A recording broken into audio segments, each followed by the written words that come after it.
Este canal fue creado principalmente para personas invidentes, débiles visuales y todos los que quieren disfrutar de un libro y no tienen tiempo para leerlo, pero sí para escucharlo. Todos los derechos son del autor.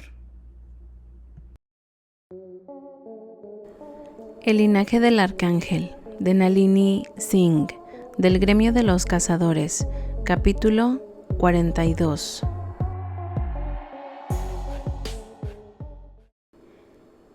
Elena se miró las manos, luego miró el pelo de Rafael, sus alas. Rafael, esto es... Los mataré, gritó, haciendo algo con su poder que les quitó a él y a ella el polvo iridiscente de ángel. Luego creó una burbuja de poder que impidió que los cubriera de nuevo. Tenga la edad que tenga, lo estrangularé con mis propias manos. Los labios de Elena se torcieron. No pudo evitarlo. Bepti, no creas que no lo he visto. Perdón. Se mordió el interior de la mejilla para no reír mientras, a su alrededor, otros exclamaban ante el polvo de una sustancia que los mortales consideraban más valiosa que los diamantes, pero que también podía ser un acto íntimo entre la especie angelical. Es probable que uno de los antepasados de tu campanilla se despierte. Fue la respuesta, malhumorada, mientras Rafael miraba con odio los últimos metros que desaparecían del edificio de la Legión. ¿Desempolvando a otro arcángel? Este quiere guerra. Su marca de la Legión ardía con un fuego tan vivo como cuando la Legión caminaba por la tierra. Elena le acarició el brazo. O simplemente son viejos y han perdido el control. Sé educado. Ni lo menciones. Otro estallido del cielo, y esta vez era lluvia. Llevando todo ese precioso polvo de ángel, Elena esperaba que algunos mortales hubieran sido lo bastante rápidos para recoger y almacenar un puñado. Recibieron un buen dinero por él. Podrían pagarse toda una carrera universitaria o incluso comprarse una casa, dependiendo del botín que obtuvieran. Rafael dejó caer la burbuja. Al menos el idiota es lo suficientemente educado como para ofrecer una ducha suave después. Fresca y fría, la lluvia desapareció tan rápido como había llegado, pero dejó tras de sí una película de escamas brillantes sobre Manhattan. Era hermoso, Elena tuvo que admitirlo, pero entonces miró de nuevo el edificio de la Legión y sintió que le partía el corazón. Todos estos años lo había mantenido a salvo, le había conservado floreciente para el día en que la Legión regresara, solo para que fuera rodeado por el enorme poder de un arcángel que nunca había conocido a los seres asombrosos, inquietantes y leales seres que habían ganado su corazón. El ala de Rafael rozó la suya antes de rodearle los hombros con un brazo y acercársela a su lado. Las plantas vuelven a crecer, le murmuró. Tu legión lo entenderá. No era mi legión. En esto lo era.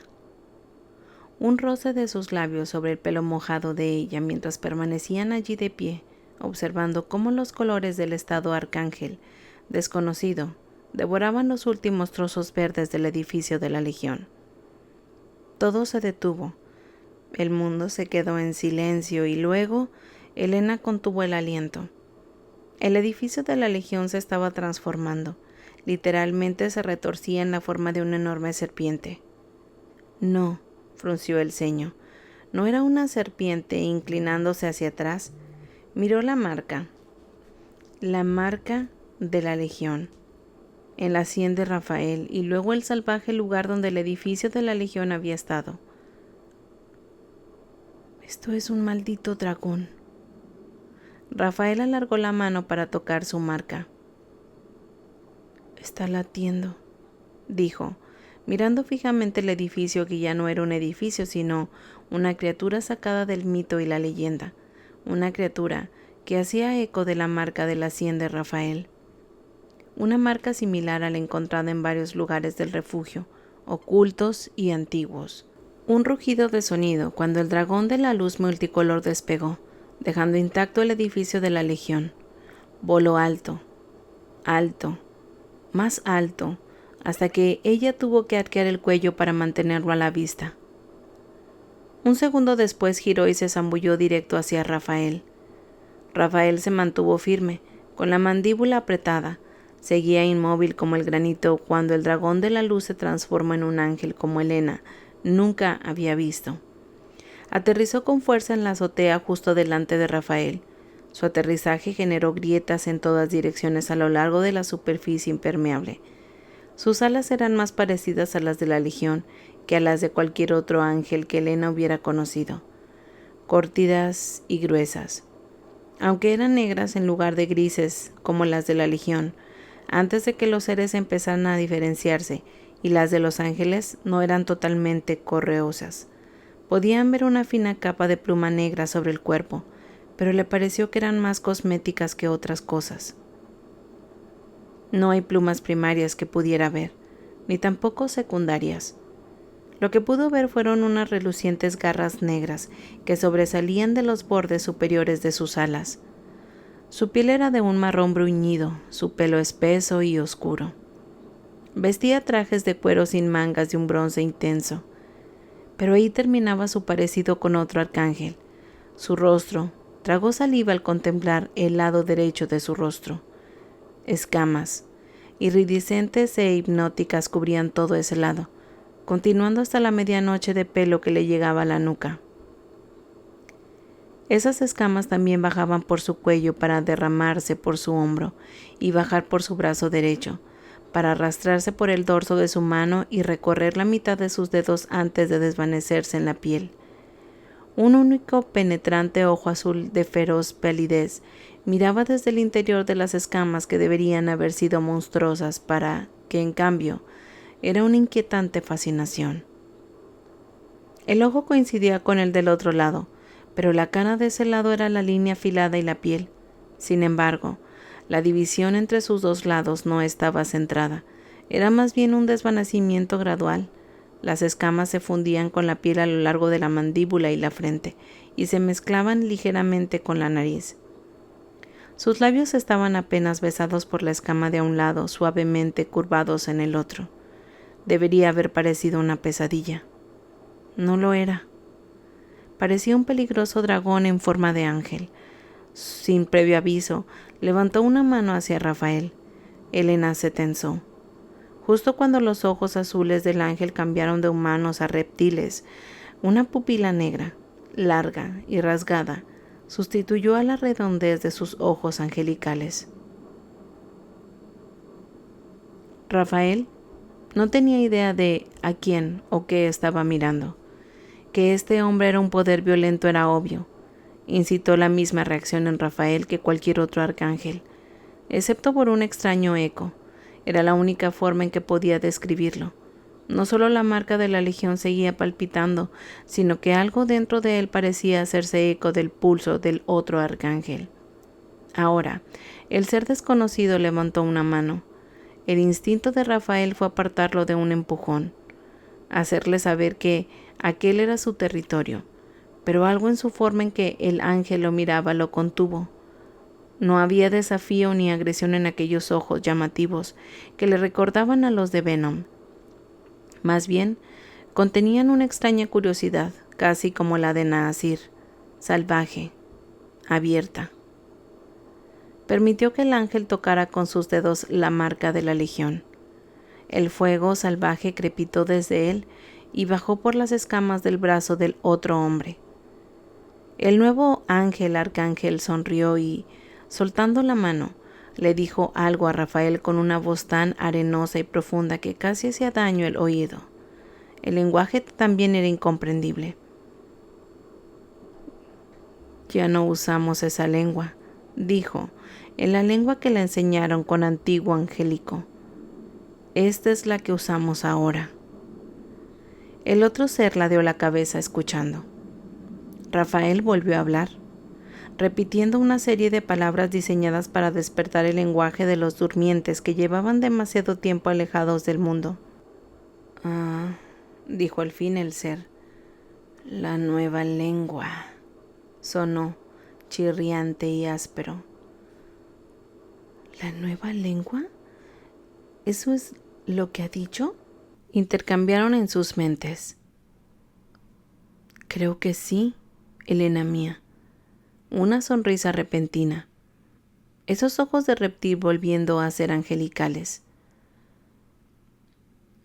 Sí, ahora lo veo. Volvió a levantar la mano y por alguna razón Rafael le permitió tocar la marca de la legión una vez más. Reaccionó como antes, un fuego salvaje chispeando entre ellos. Sangre de mi sangre, gruñó el ser, llevándose una mano al corazón. Hijo de mi hijo. El corazón de Rafael chocó contra su caja torácica. ¿Quién eres? Marduk, contestó. Yesamí tenía razón, le dijo Rafael a Elena en su mente. El Marduk que conocemos de Babilonia era un descendiente o simplemente llevaba el mismo nombre. Este es el Marduk del libro de Vivek. Soy Rafael, dijo en voz alta. Estás en mi territorio.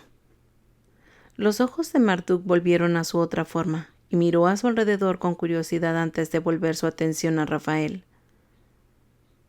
¿Por qué me despertó esa niña impertinente, Cassandra?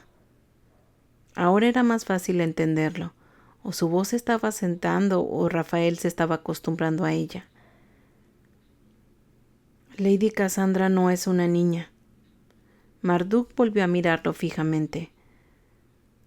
La acuné cuando era más que una bebé y yo tenía eones de edad.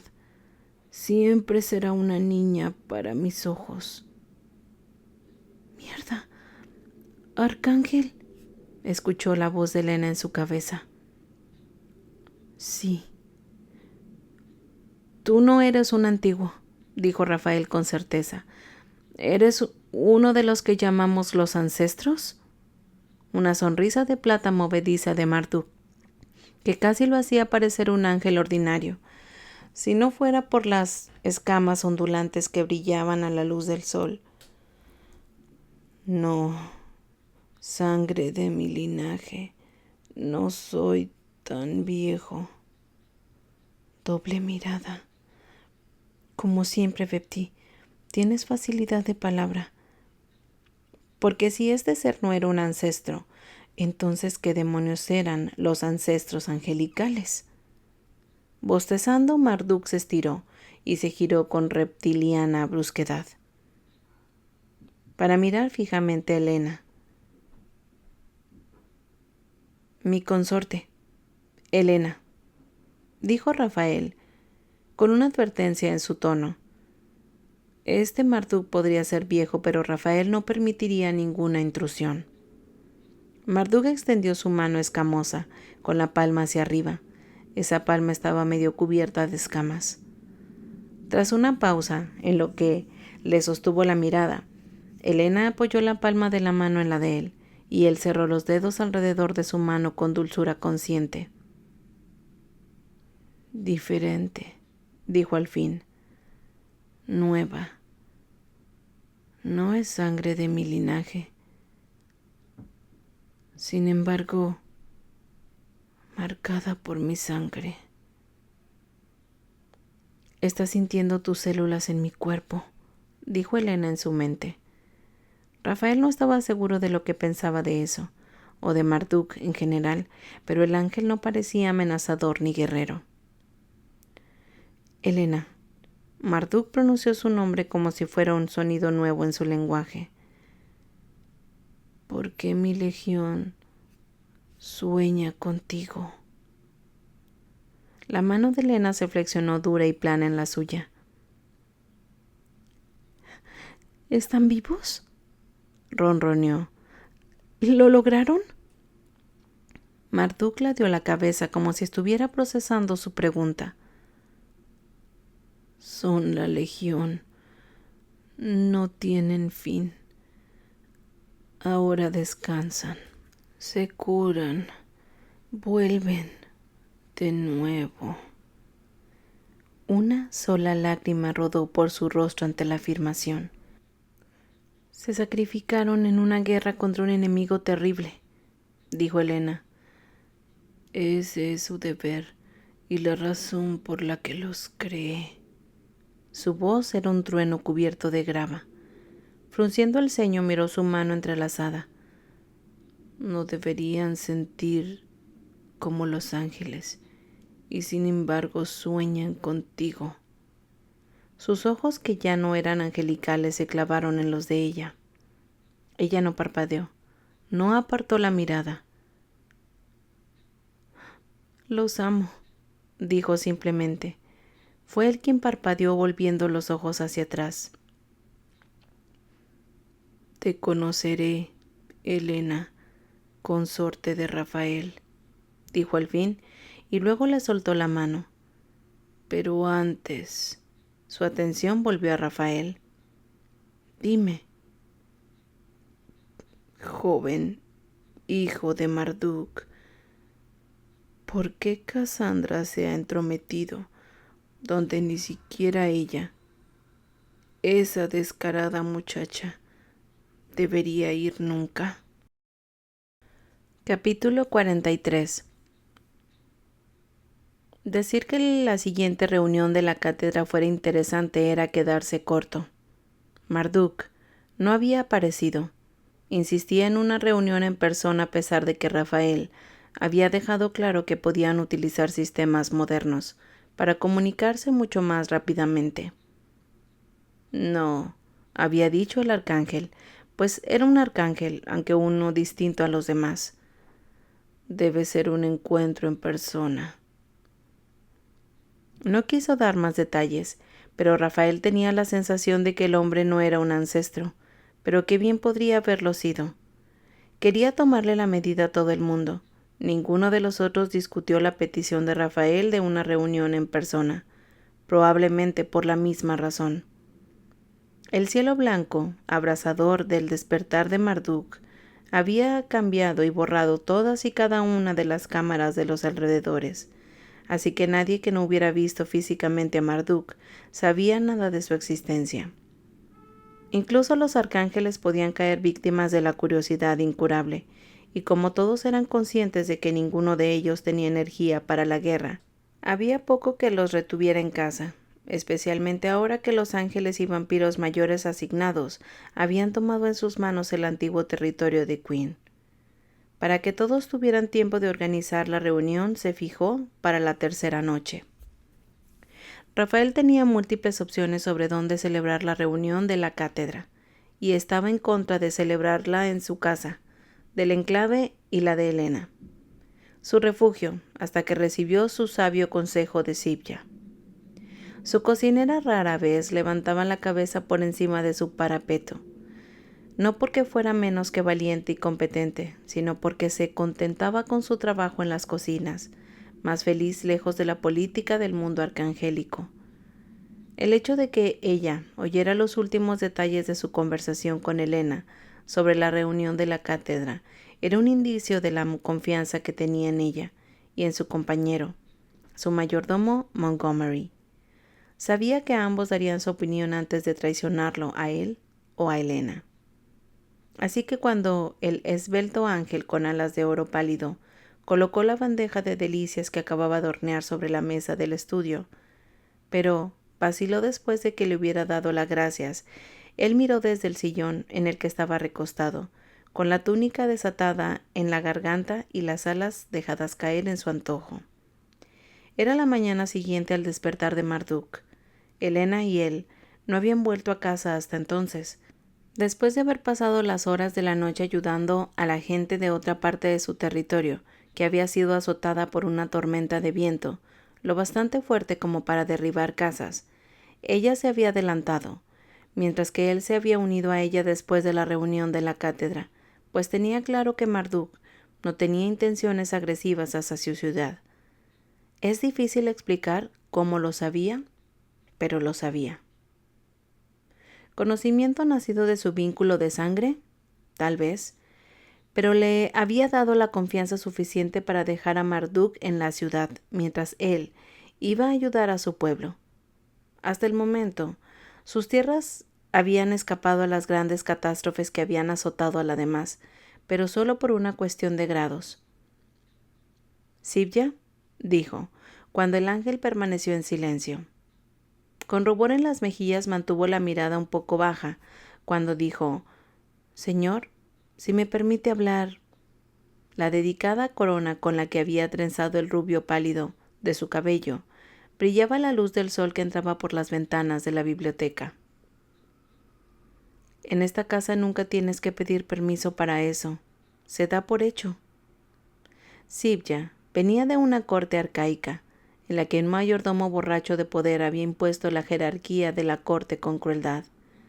Hacía tiempo que Rafael le había enseñado que prefería que su residencia fuera un hogar confortable, no una corte estirada, pero las lecciones de juventud, pensaba, duraban mucho. Cuando Sibya lanzó una mirada a Helena, dio un codazo a su cazadora con la mente.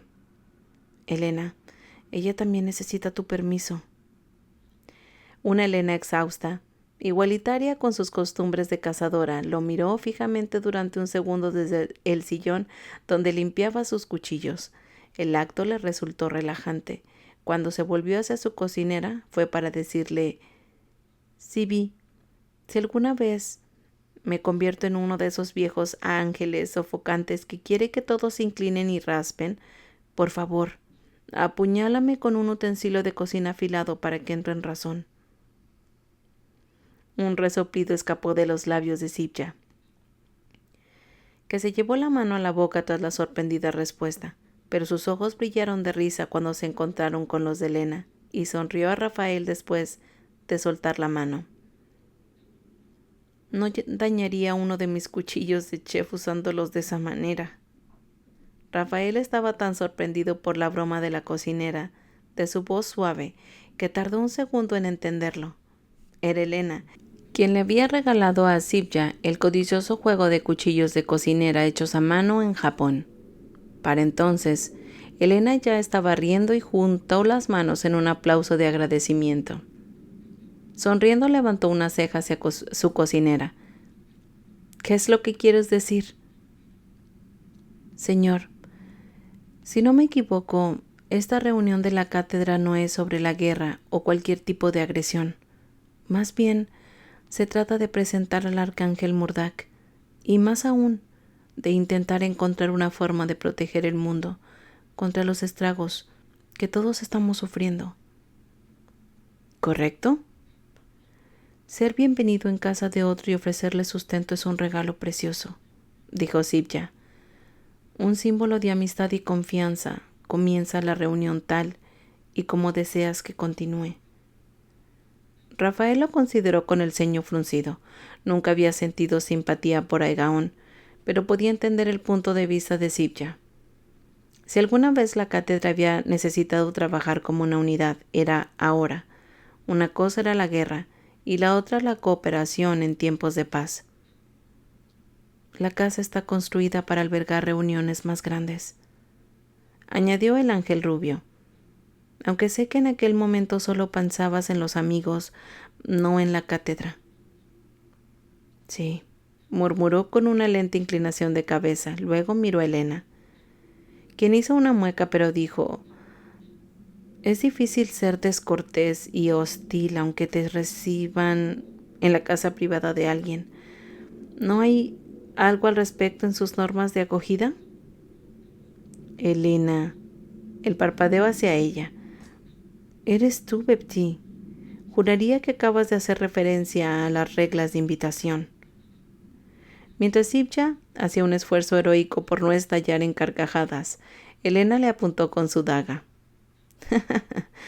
«Tú, arcángel, te haré saber que recuerdo todo tipo de cosas de 1000 clases de política con Yesami». Ella me dio una A+. Así que ahí está. Riéndose de ese momento de alegría, robado a la seriedad de lo que todos estaban tratando en ese momento, pensó en la sugerencia de Sibya hasta el final. significa que la reunión comenzará sobre una base de buen comportamiento, ¿verdad? Así es, está decidido. La cátedra vendrá al enclave y a su hogar. Hasta aquí los capítulos 42 y 43 del Linaje del Arcángel. Gracias por escucharme.